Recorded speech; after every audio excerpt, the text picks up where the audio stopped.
Okay, so I just got home with our very first rescue there in the cooler and with this 20-gallon pond liner. That was kind of an impromptu purchase because this guy was on a timeline. He was in a leaky tank. His old owner is going on a trip, and sadly the 64-gallon that I ordered just isn't coming or didn't come in quick enough. And I was thinking, I need a 20-gallon for a quarantine tank eventually anyway. So I just went ahead and purchased a 20-gallon. So we're gonna go set that up and get this little guy in his new home.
Lovely.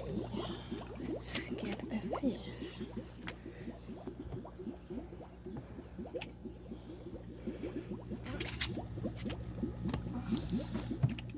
Hi, buddy.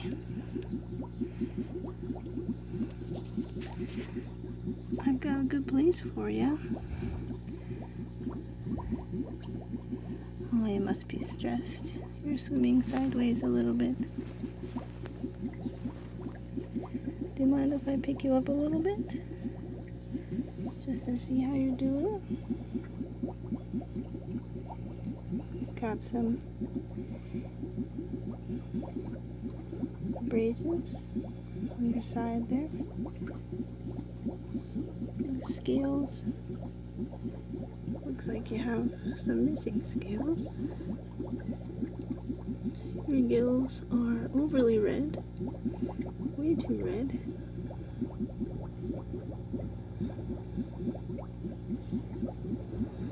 Can you turn over for me, buddy?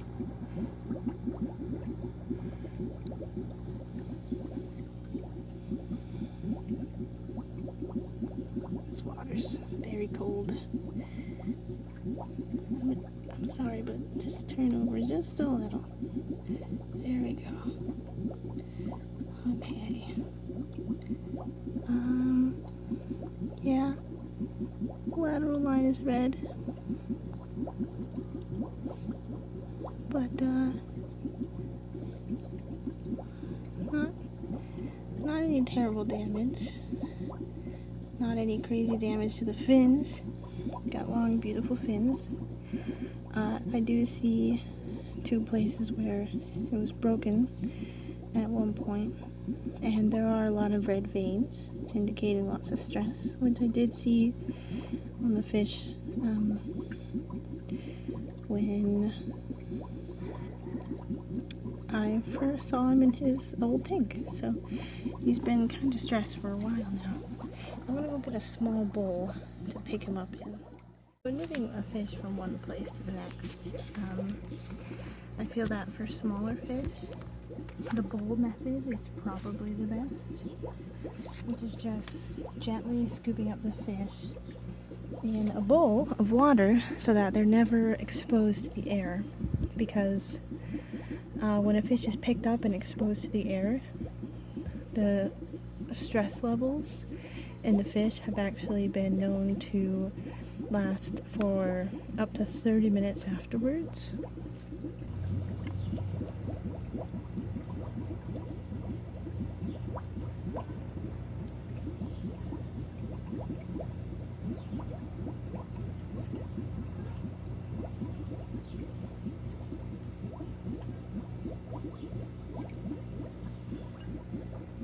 See there?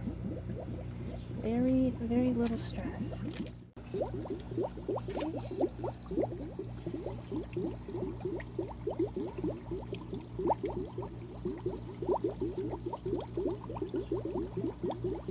Here we go.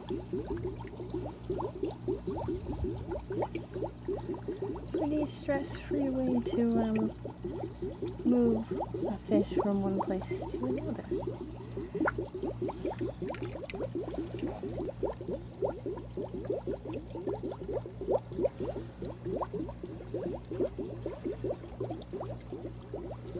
So this particular fish, I believe, was in a 10-gallon tank before, so they're probably rather excited about having so much room. Sorry about my poor camera, poor shooting right now. I'm not used to having to record everything.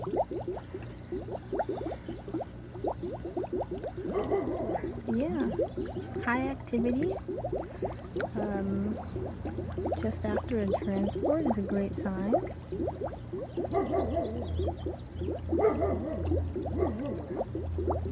And hopefully we can get this fishy feeling better soon.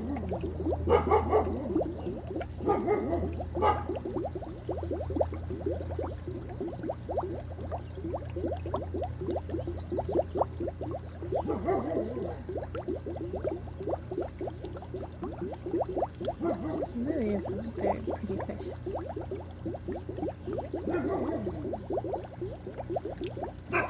Okay. Hi, I just wanted to take a second here now that the fish is actually inside of the quarantine tank to say hello. Gosh, it is such a mess on my little back patio right now. So I'd like to, I guess, just introduce myself, say hello. My name is Elisa Milan. I'm a painter, and I've been a fish keeper off and on for about 6 years now.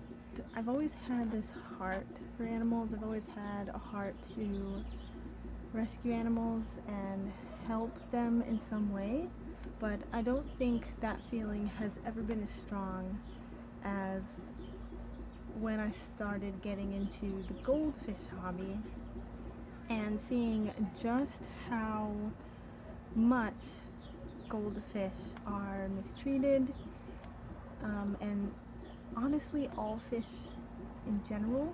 It started with goldfish, but as my knowledge of fish keeping grew, I realized that fish are probably one of the most mistreated and probably unloved animals in the world, right next to chickens and probably other livestock, other farm type animals, feeder animals. I've been wanting to get back into fish keeping for some time, but over time, due to me being in and out of college and various other crazy life circumstances, I had to rehome fish and I had to get rid of my tanks. But recently, a friend of mine, I went over to his house to play some VR and his roommate had a goldfish in a very small amount of water. Only half the tank was full because there was a crack in it and they just fixed it with epoxy, which honestly was nice of them considering the circumstances. It was just a 10-cent goldfish that he purchased at the pet store just for fun in the beginning of college. He could have easily disposed of the fish in a toilet, euthanized it, let it go into a local lake. So the fact that they were at least, I guess, willing to epoxy the tank isn't the worst situation that could have happened. But my heart went out to the fish as soon as I saw it. I looked over to my husband and I was like, oh my gosh, Brad, I really want to take this fish.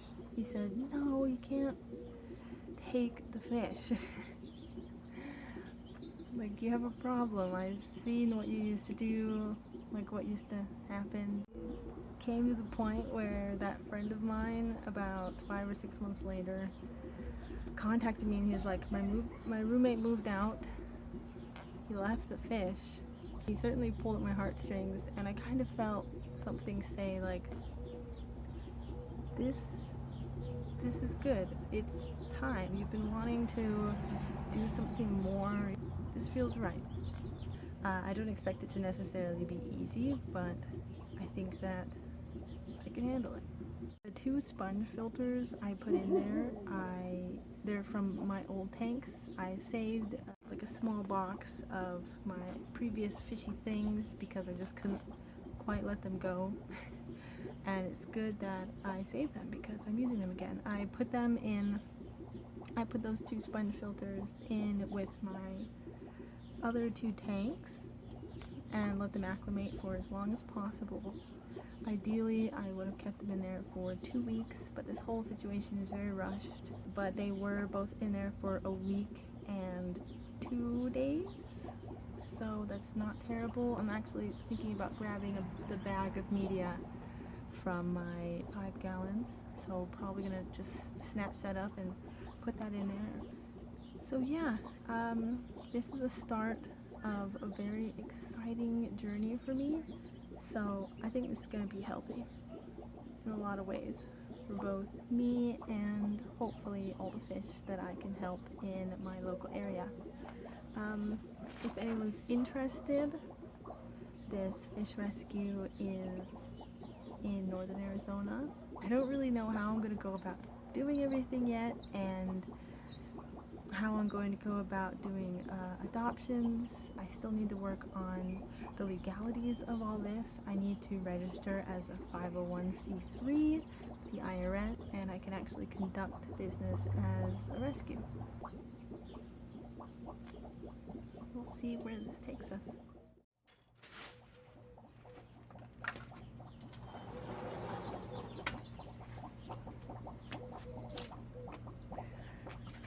don't even have a water spout out here.